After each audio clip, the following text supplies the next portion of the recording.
Hello, everyone. It's very great to have you here for our first PulseZ online community event, which today we are having Emma Mikhailev as a guest, and we will explore more about the theme of scouting in the digital age. Now, usually when we think of scouting, we think of a very grassroots activity, something that is very connected to nature, something that is very much related to teaching hard skills, but also the soft skills that are associated with scouting can be something that can help young people develop more and more in a more harmonious manner for the future. So I think, Emma, it's best if you introduce yourself in the beginning and then we'll jump straight into it. All right, so I'm Emma McAuliffe. I am 20 years old. I've been a scout for 11 years now. In fact, some of the children that joined scouts were not born when I joined scouts, which makes me feel a bit old. Um, I write articles for our local scout movement as well, and I am a leader in the club section. So I teach kids between 7 and 10 years old. And how did you get into scouting? What was the inspiring factor that led you to this pathway? So I really wanted to experience something which was co-ed because I went to an all-girls school, and I had an older second cousin who was a scout herself, and I managed to convince my mom and my dad to send me to scouts, which was a bit of a battle, but they did send me eventually, and I haven't looked back since. It does take a while, the process, but it's where it's at the end. So how long ago was this, if I may ask? 11 years. 11 years ago. So would you say you've seen a lot of changes in scouting in these 11 years? Yes, I have. In the sense that my syllabus, so we have a syllabus per section, let's say like that. The syllabus is changing, and sometimes it has even changed twice as long as I've been a scout, right? So, for example, the troop section, I remember no syllabus. It was changed when I was a troop, and it's been changed once again now that my younger sister is a troop member herself.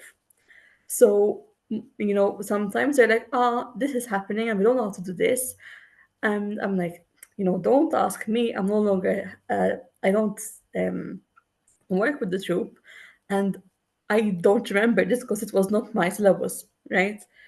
And also, I think that the mindset of children has changed as well.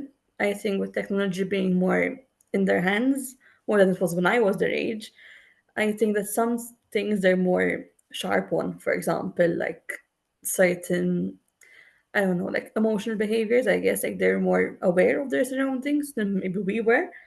But at the same time, they're also much more shy than we were because we're used to always being around each other. That's the main difference I've seen. But I'm guessing the essence of scouting still continues. So it is still being very much in touch with your values, with nature, with your community. Yes, at the end of the day, scouting does revolve around camps, rounds of nothing, mapping.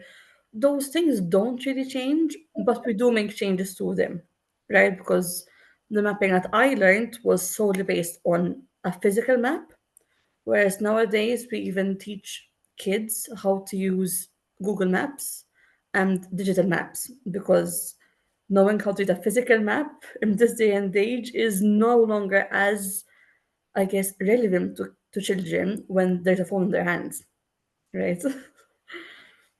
I can very much relate to this example because in my scout troop, I used to be the cartographer and I was always made to draw maps constantly and have to sit around the campfire and draw the maps of all the routes we took during the day. So it's somehow it's healing my inner child who was a scout that young kids don't have to sit around and draw the maps anymore. But also, it's very interesting to see how you accommodate these new technologies and how you adapt to this new world that digital technologies offer to all of us in the youth work environment, and not only that. So, would you have any other examples of how the digital is mingling with the physical in the scouting world?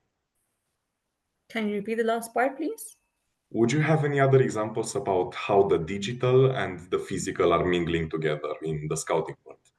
So, for example, let's say the older section, which is the ventures, they're between 14 and 17 years old. For example, part of their badge work, right, is to make a short film. And like it can be a 10-minute film, it can be a 20-minute film. It depends on how creative they want to get, right? And their ventures. And they do get very creative with what they want to do. And I think that it also helps them like realize, so I have this physical skill, which is, let's say, I don't know, art. Like we have some kids who are artists and they make props, for example, and some might do English. Then they study English. They might write the script. So they tend to pair things together. For example, they do also rely more on phones. I feel like there's a very good safety net in a way, because when I was younger, we did not have phones ourselves. We always left to the adults. And if the adult is not exactly near you, because there will be some activities where we would be a bit not alone, because we don't really leave the kids alone, but sometimes not in their line of sight. At least you can call someone quickly rather than have to wait for them to come pick you up, right? So I think that's also a bit helpful as well. So, with all these changes that are taking place, what would you say still keeps scouting as a unique experience for today's youth? What is the thing that keeps drawing them in, even though they have this whole digital sphere of knowledge and they have access to all of these resources? What can scouting keep on providing that all of these digital resources can't? So at the end of the day, scouting is this was an outside skill, right? When you think of scouts, it's always camp, mud, probably mud, right? Nothing, mapping, it's scouting history. You think of an outdoor thing, right? That is not something you can get at home. You can go camping with friends, you can camping with family, but it's not the same experience, I guess.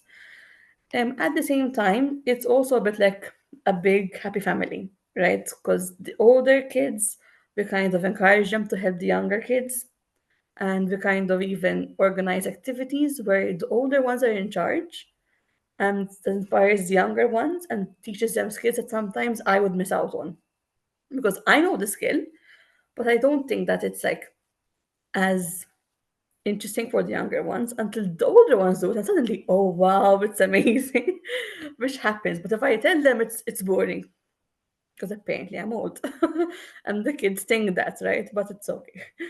Um, at the same time, scouting is also gives a bit of soft skills. So this still teaches you leadership. It teaches them how to set up a business and in the sense that we do a bit of financing. It's still not in our syllabus. And it also teaches them to be both team minded, like how to work in a team, but also how to be very independent. So, would you say that the traditional experience of scouting can also be translated in a digital environment, or is that something that needs to go hand in hand? So I think it does go hand in hand in the sense that you scouting does involve the outside activities, but it is transcribed onto like a CV through leadership and through soft skills, right? That are entrepreneurship. And they're very, I think, subtle when we do teach them, but they're still in the kids' hands at the end of the day. See. So, do you think digital tools can rather enhance or more replace the core scouting experiences? I believe that they can enhance scouting experiences because once you actually make it relevant to the kids are more receptive to it, right? I always tell my cubs this. I tell them when I was a cub, when I was a troop, I had a leader who'd always tell us, what if you don't have your phone and you get stuck in the wild? And I would always tell this leader, bless him, really sweet man, tell him, how would I have a map? And the kids laugh nowadays, and it makes a lot of sense because you really won't probably have a physical map. So the importance of uniting both the digital skills and the physical is very important at the moment. So we don't leave a gap that they have to cross on their own. And also, what I would find very interesting to explore if is how do you adapt scouting to urban environments? Because obviously, access to nature is something that's becoming rarer and rarer. So, how would you say you can translate the traditional outdoor experience of scouting into an urban environment? So I'm going to speak from the Maltese perspective, right? Malta is quite urbanized, right? We don't really have like big grass of countrysides. In fact, even when I go for a hike, I end up walking along main roads. Sometimes it's not the safest of things, but unfortunately, you can't really avoid them.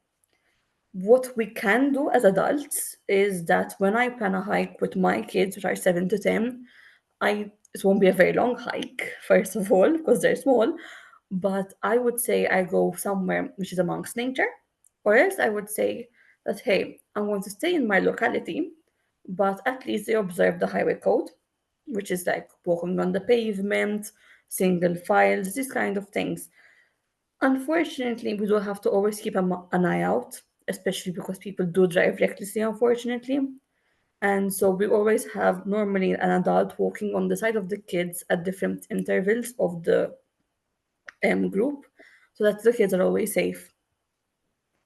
And that's really the best that we can do if we cannot avoid walking through roads. So after all, this idea of providing kids with the experience is still the main skill nowadays, and providing them with the soft skills to be able to succeed, to grow as individuals and also as part of a collective. So unfortunately, you glitched. Do you mind repeating, please? So the core pillar of scouting, you would say, is still providing kids also with the typical outdoor experiences, also with something that can be adapted to different environments. But the idea is to shape leaders, to shape kids who are confident in their growth and in their well-being. And this is still what defines scouting to this day, you know. Yes, I agree, 100%.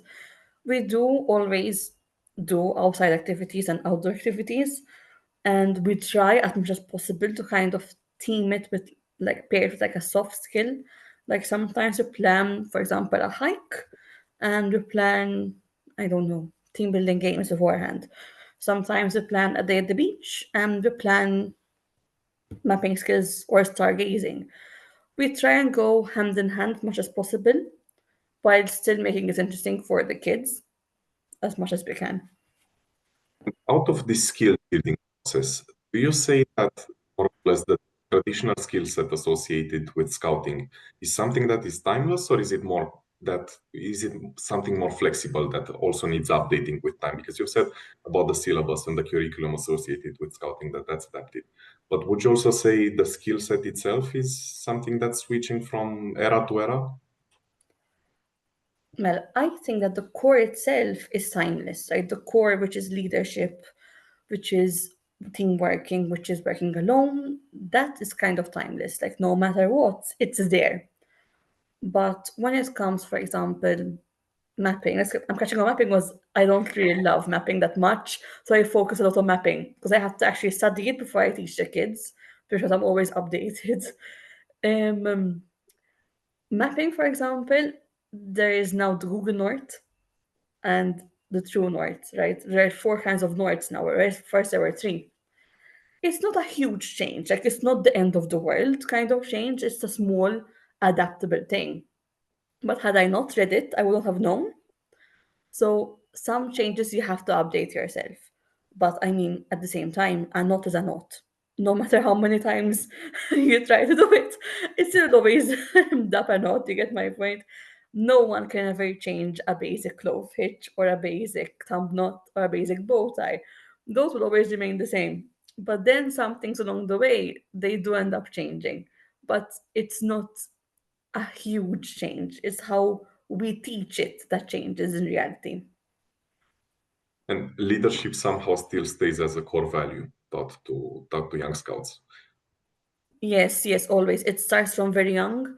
So, for example, there are the beaver, the molt at least are the beaver section, right? Which is between 5 and 7 years old. They really start scouting in the sense that they start to know what it's like to be in a team, and that's why they call them a colony, because they're a colony of beaver cubs, of beavers, right? Then when they turn 7, they come to the pack, which is what I teach normally. And with the pack, they learn responsibility. So they start having duties, we call them like chores during camps, where they have to like what's the word? Sweep the floor or help wash the plates. Very small things, right? but they're important for them to learn responsibility, right?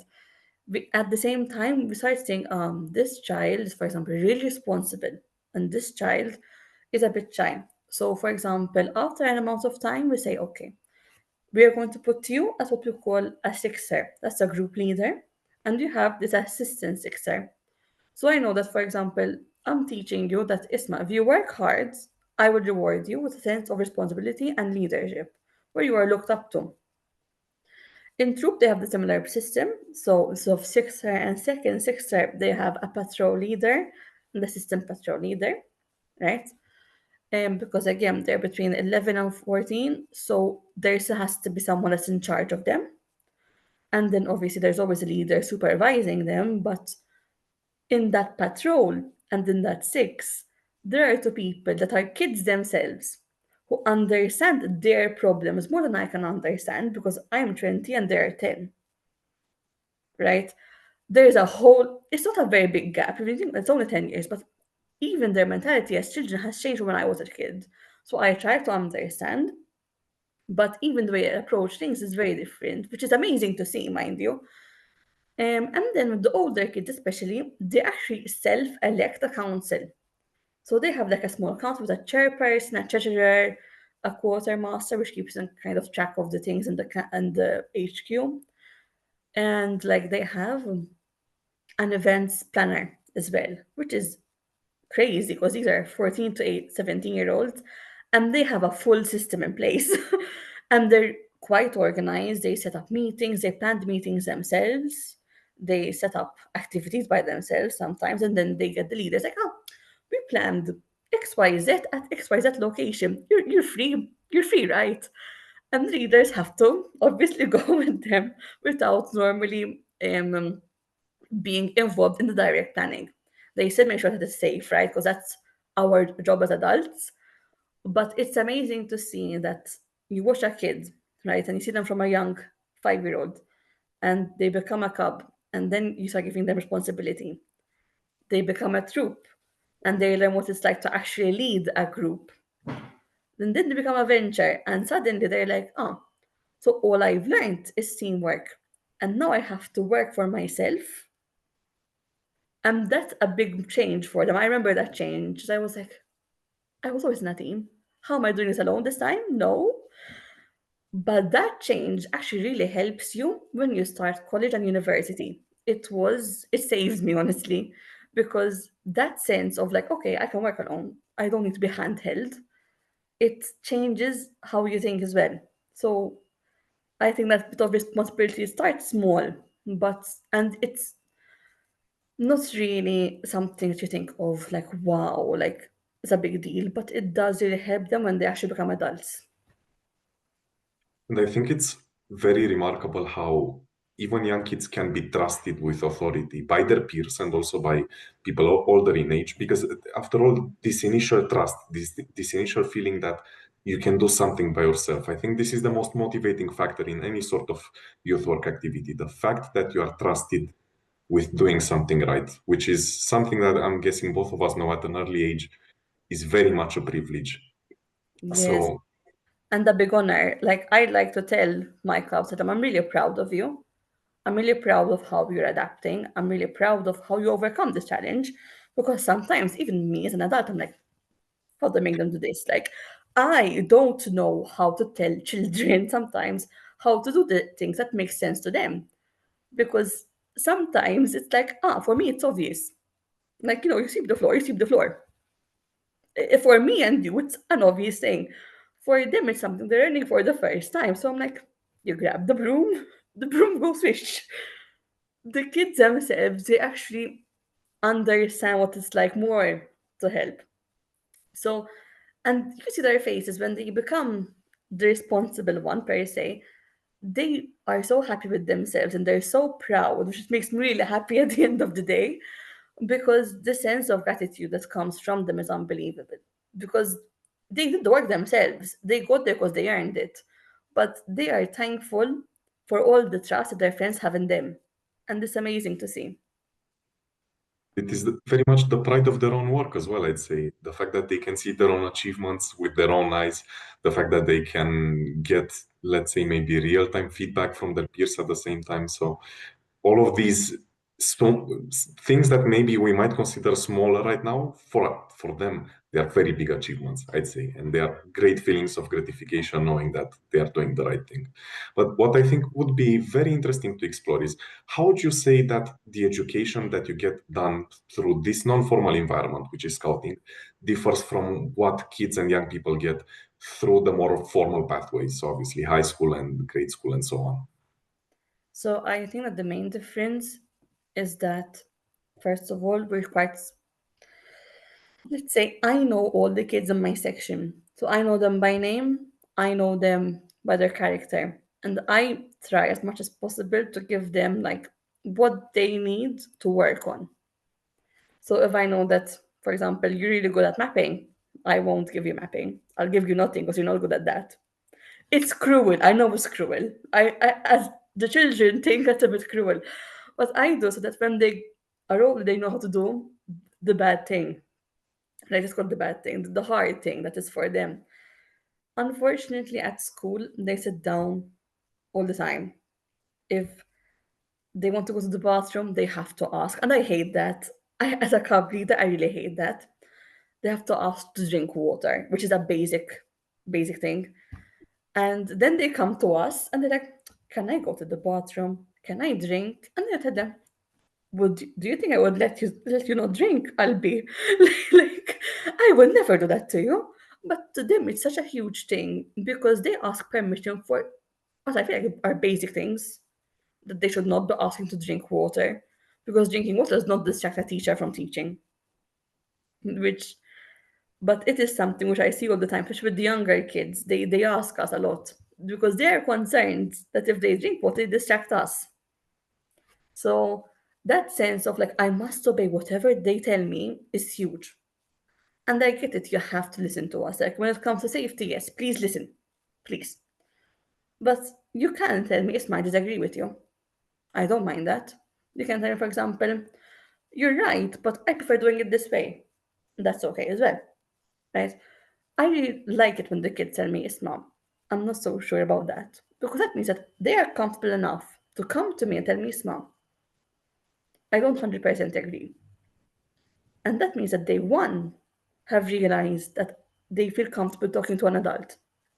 And two, they feel comfortable enough to realize that something is not what they would normally do and address it, which is a big step for kids, especially at a young age.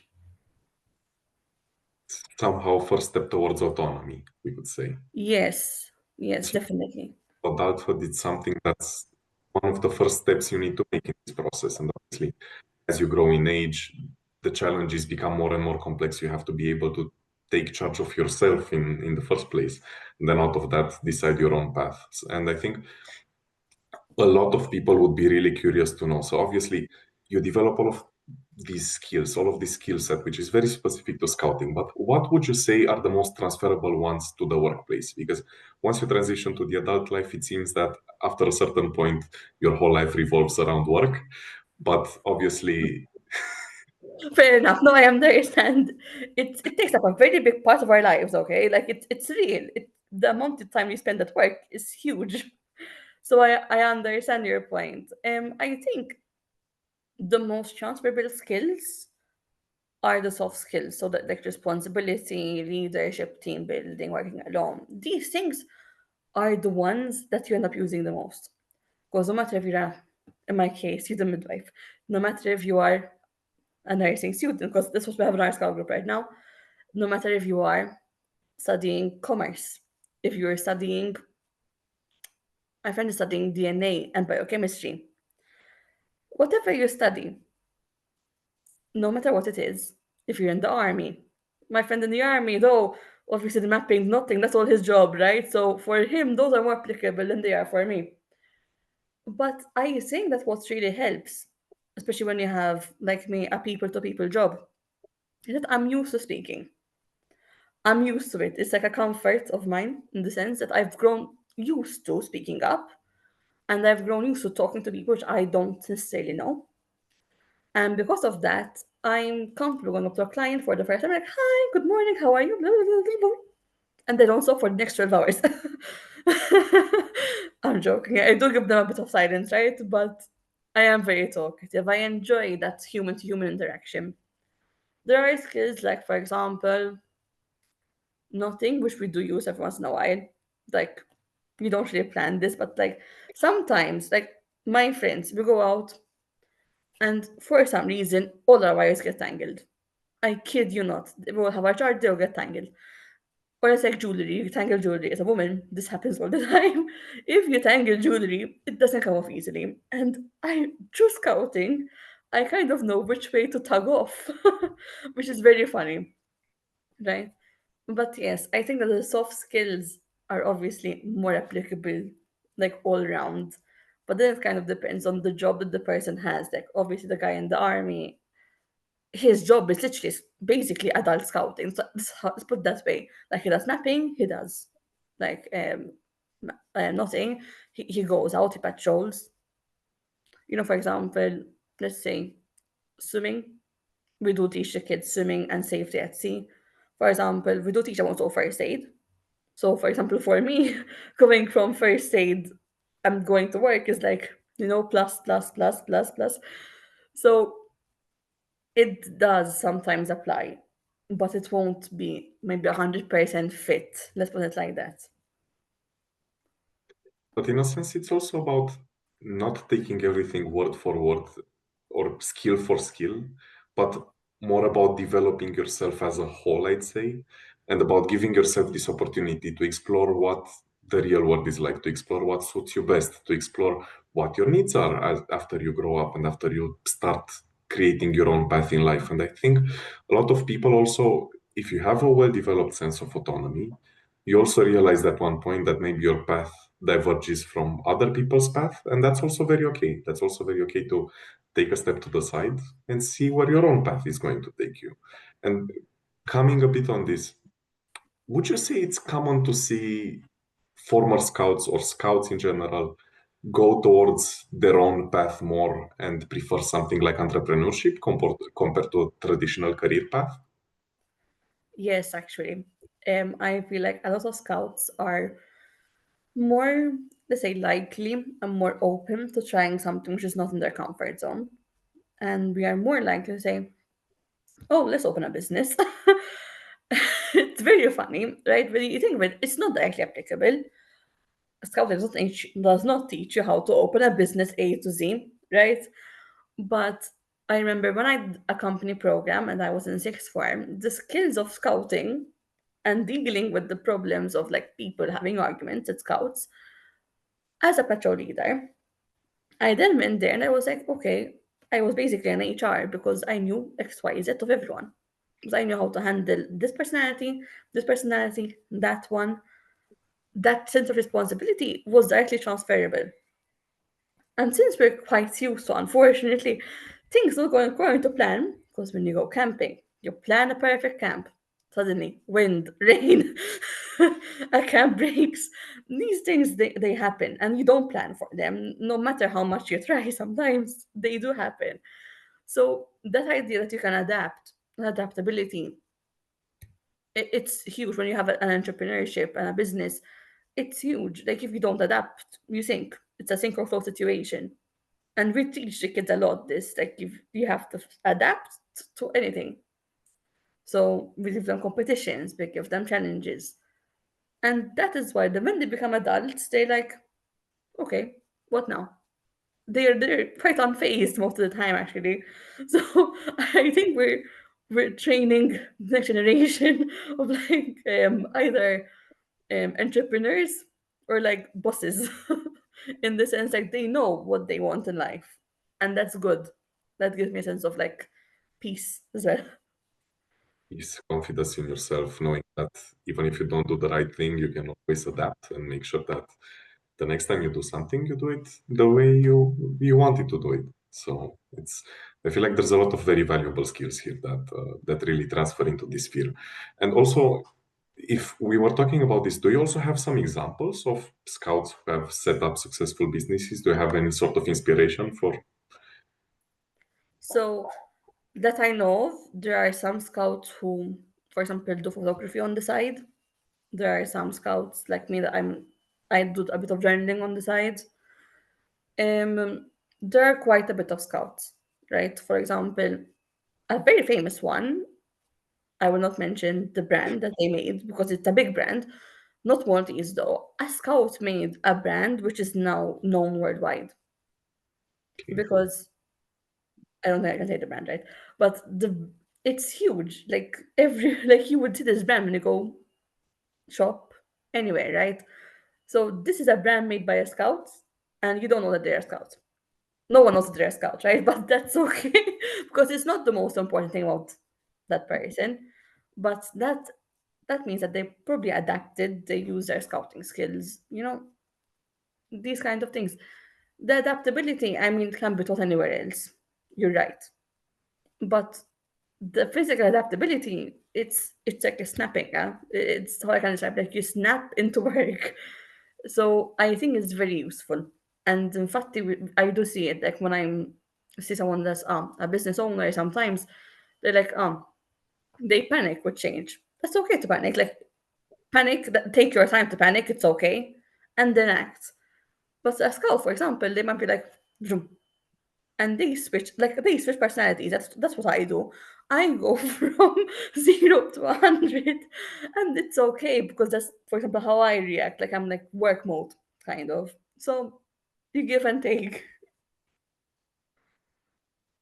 But these are the skills which are taught in scouting in general, and they are transferable into the entrepreneurial environment. But during the beginning of our discussion, you also mentioned that you have entrepreneurship as a separate subject, let's call it, within your curriculum. So, what does that incorporate specifically as part of the scouting curriculum? So per se, the scouting curriculum changes by place. Okay. So in Malta, we have it. I don't know if it's applicable to say any other country. We do take some things that are like the same. Like every cub section rolls out the cub book, the jungle book, but it does not necessarily mean that we all teach the same thing, right? We do have some badges, for example, that are the troop section in Malta have an entrepreneurship badge where they have to like, set up a little small business and do a little sale or something, and it's obviously small considered like again 11 to 14-year-olds, but they do it, and then for example they might take the profits and give it to a donation to a sanctuary, right, or a home, this kind of things, right. The ventures and the adults, the rover section, because there's a section of 18 to 24, I believe, or 25, that you can be in tandem to being a leader like I am, right. We do have some more like challenging things, like for example, technically I can set up an entrepreneurship that could either a promote scouting or promote something. I can set up a service. I can, for example, a friend of mine is setting up not necessarily a business per se, but he is restoring a habitat in the locality that he is from. It used to be completely run down, and through a lot of time and effort from his end, he has managed to start revegetation already, which is huge, right? Um, and he posts about it. He has a website. He does articles. He goes on the news, and it's big, right? Because this used to literally be completely full of rubbish a couple of years ago, and now it's at least starting to rehabilitate. So there is also quite a tendency towards social entrepreneurship rather than just And creating your own business for the sake of profit. So it's as a scout, you always keep this idea of giving back to the community in the back of your mind, correct? yes, we do a lot of it because in our our general promise, we say that we do our best to our duty to God, our country, and to think of others before themselves. So when I go to Scouts every Wednesday, I always say these things, and we say to do God, our country, and um, think of others before themselves. And those are our general three duties. It's both a responsibility and also a benefit. Because if I look after my country, I keep it clean, I have trees, I can breathe. I give the simplest answer, but it's true. If I don't look after wildlife, it can't look after me. If I don't look after the wildlife that I have right now, my kids or my grandchildren, if I have grandchildren, but they will not benefit and they suffer the repercussions, right? If, for example, I don't help others, when I struggle, they won't help me. Because why would I help someone that doesn't want to help me? Humans, we want to say that we always help everyone, but sometimes when we don't feel like we're being helped by that person, we won't necessarily help them back. So I like to always push the importance of a community and the importance of ISMA. Let's help. Even if they don't want to help you back, you should at least try. And it's very difficult, even as an adult, that someone doesn't want to help you back, but you do it for them because that is what you promise. And you have to do it after all out of your own personal values, out of your own personal convictions, out of your own desire to do good to another human being and not out of some sort of transactional expectation. I Hmm. think this is really interesting because value-driven entrepreneurship is not something that we encounter that much necessarily. I mean, it's value-driven, but it's not value-driven. Hmm. So then Right. I think this contrast that we are seeing nowadays between, on one hand, this rise of social entrepreneurship as a business model, this idea of giving back to your community, this idea of doing something more than something that's going to bring profit to your business and to yourself. It's something that we really see as almost a trend, we could call it. It's on the rise. It's being explored more and more. There are specific financing pathways for social entrepreneurs, and it's very good to see how we are somehow taking back the idea of what it means to create a business and going somehow back to its roots. It's fulfilling a need. It's not creating profit. It's giving back to the people around you and offering them with something that they might have not necessarily had before you came on the market. And I think it's very interesting how, if we combine, on one hand, the sphere of scouting, which is very value driven, and the sphere of entrepreneurship, we get this mix that I don't think a lot of people think of when they think of neither scouting or entrepreneurship. Fair And yet it's enough. some sort of winning combination in a sense. I believe that everything's within combination if you try hard enough, right? But I'm one of those This people. is the entrepreneurial mindset speaking. So It's a scouting mindset where you have to make it what Yusuf is saying. جيك مش من البيت من جوة. If not from the door, then from the window, right? Like you will pass at some point. And my Anna used to tell me that whenever like I found studying difficult, whenever I had challenges in life, I mean, you will make it from the door, from the window. So that mindset for my grandmother and also coming to scouts, and that was repeated to us a lot as kids, right? That really guided me and my peers because when I look at us, we're all this stubborn because we all have to do it our way. But I think that when you look at it, it's also very rewarding because I think from a group of, let's say, 10 of us, we are all able to be independent but also work in a team.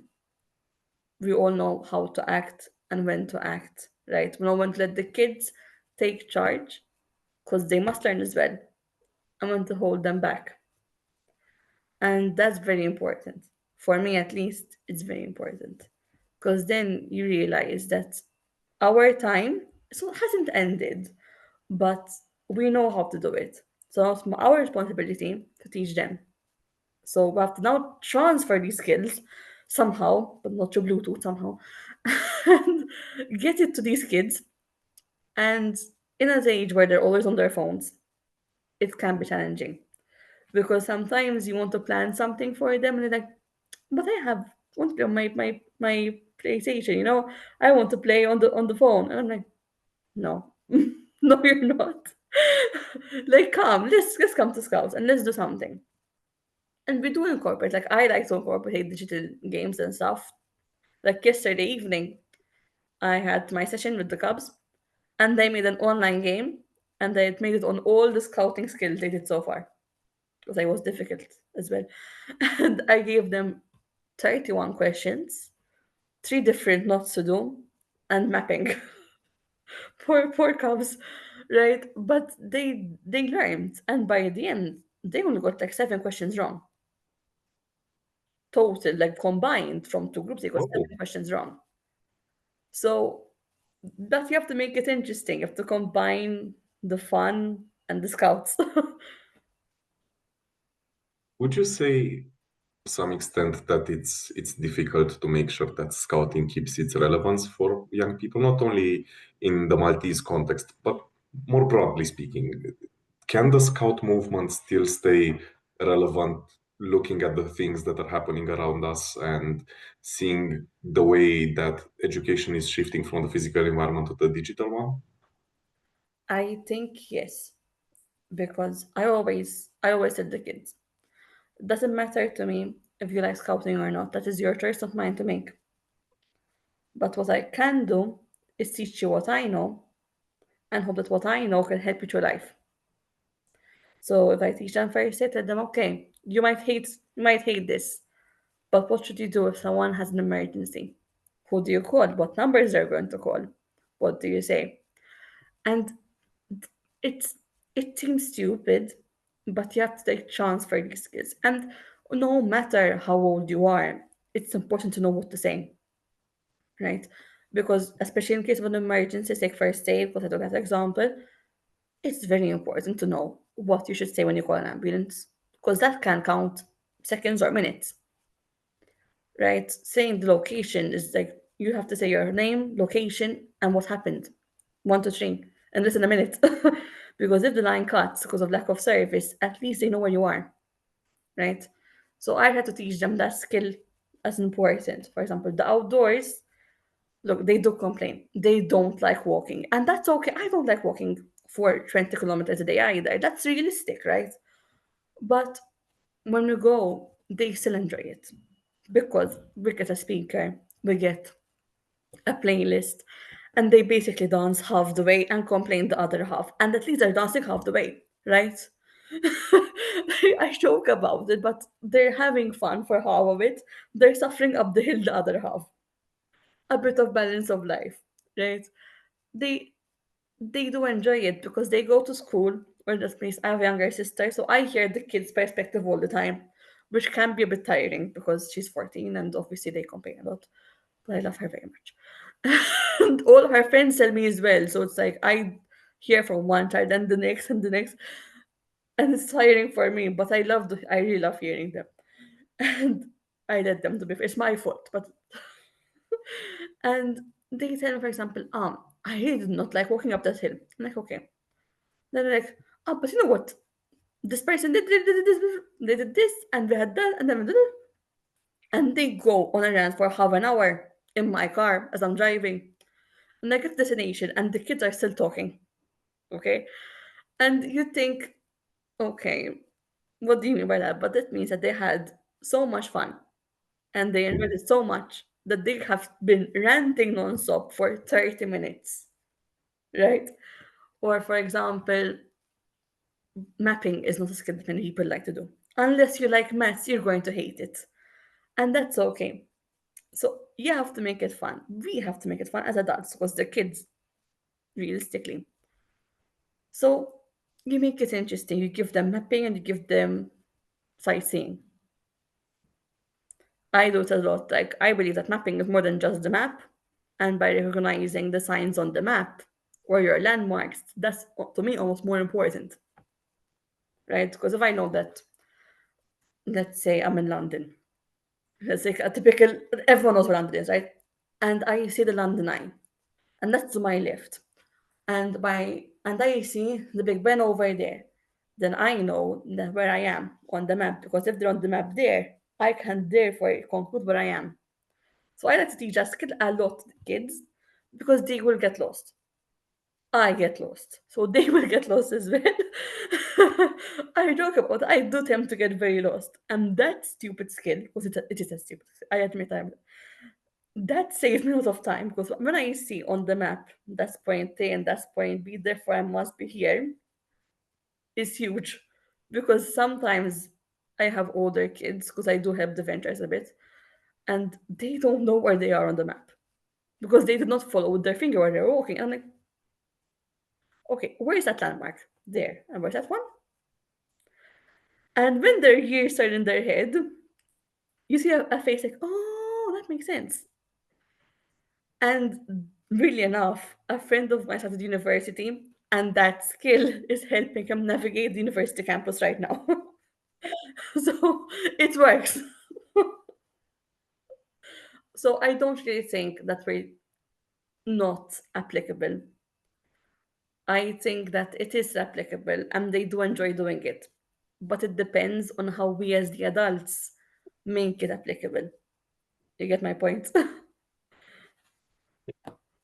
Also, through my experience with working with young people, it's so important to have a good friend on your side and then a good teacher, because otherwise it's going to feel like a distant form of learning, and it's going to be feeling like something that's very impersonal.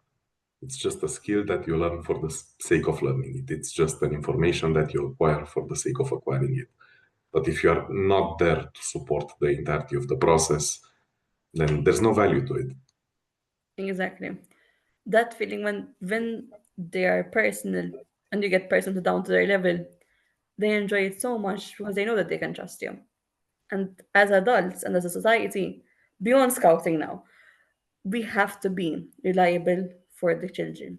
If we're not reliable for these children, they will be our next generation.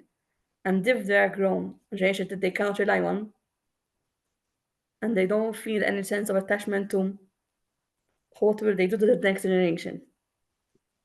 So we have to always try and give them the tools necessary to help them say that it's a societal thing. We are all responsible together. So we try our best. But would you say that, seeing how society looks nowadays, would you say that this model that we keep seeing around us is an environment that is still favorable for scouting and, broadly speaking, for NGOs and for youth work in general, or do you see some threats arising? Um, I think that in Malta, at least, we have a very long waiting list to join Scouts.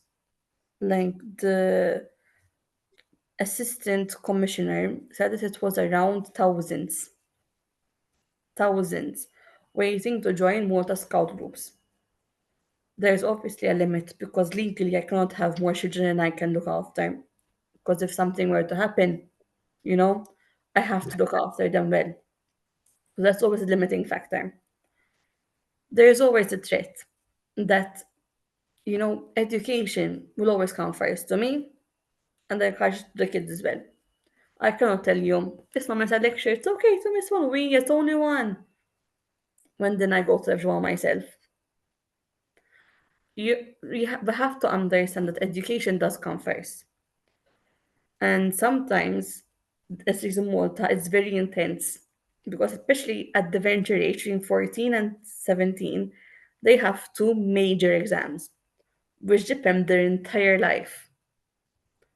And the kids know it because all the adults at school stress them about it. And the new system is even worse than it was when I was their age, right? And they have these huge exams and so little time to do them that they feel so overwhelmed that they stop coming to scouts. So my friends who are the venture leaders, they try to make things zen in that month. Like it's true. No, no. Even when I was a venture and wasn't that very long ago all the time, I would plan that during April and June, when I knew we all have exams, we would have relaxed sessions. Or we would do basically almost nothing. Because at least you come. And that's what that matters. We can't stress them with huge topics when they're stressed already.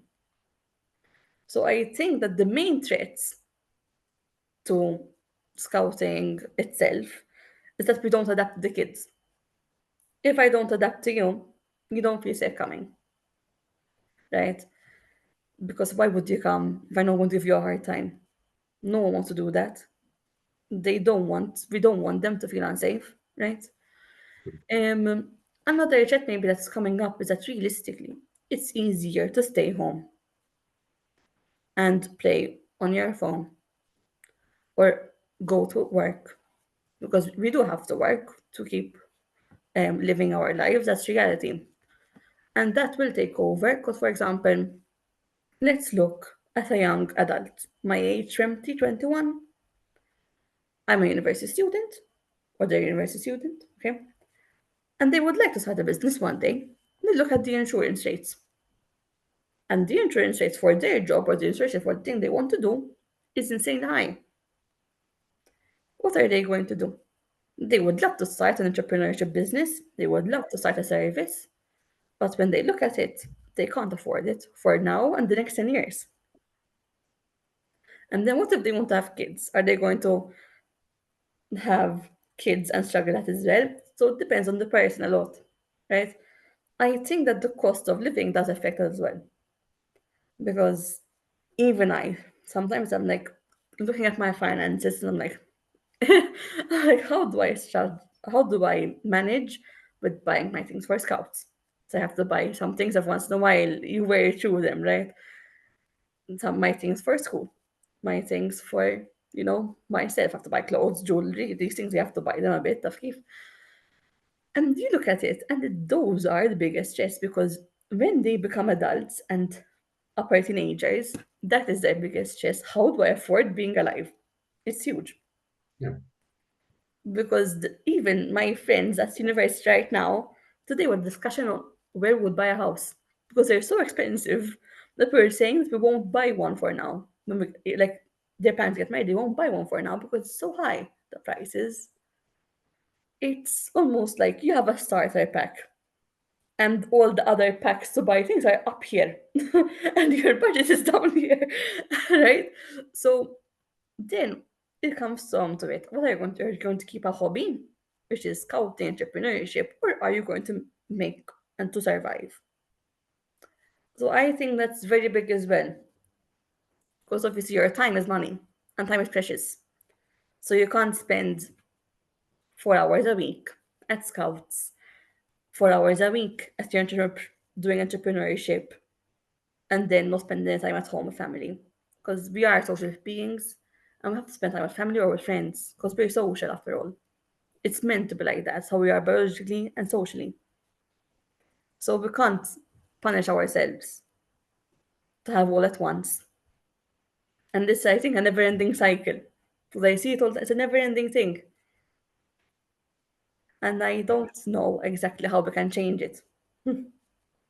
What I think is quite interesting in what you said is the fact that even though we keep seeing this culture constantly get reinforced around the idea of constant productivity, of constant outputs, of constantly having to keep your head above the water and so on, you still have an activity which provides young people with, first of all, a connection to nature and an appreciation for it, not only a connection. So it's not a commodified experience. It's not going in nature for the sake of seeing what nature is supposed to be like. It's actually interacting with the environment around you, learning how to protect it, and so on. And also, what I feel like is very interesting is how scouting offers you this haven for recreation and for growth, but without having to grow for the sake of ensuring your material well being. It's Yes. something that's a bit more from the inside. It's about growing as a human, not growing as a worker, not growing as someone who produces, as someone who has outputs. It's growing you and your spirit and how you are as a person, first of all. And this is what I think is a theme I have encountered constantly while discussing with scouts, and also something I can still very much appreciate from my past experience in the scouting movement, the fact that scouting still remains despite all of the challenges that we see in the modern world, the fact that scouting remains a haven for recreation, for learning, and for growing, but genuinely growing. I think this is the most inspirational thing about what we see today in the scouting movement. And I just want to say I'm really happy we had this opportunity to explore together how scouting still stays ahead in terms of what youth work means and how it can still provide young people with skills that are very much necessary for them in this constantly changing world. And I would just like to express a sincere thank you for being here with us today. And Emma, it was a pleasure, and let's hope that as many young people can discover their passion for scouting as possible. So thank you so much, Emma, and it's been great. Thank you for having me, and I hope that all the scouts around the world try their best and enjoy it because every second is a blessing. And I still remember this. Now, Fallout.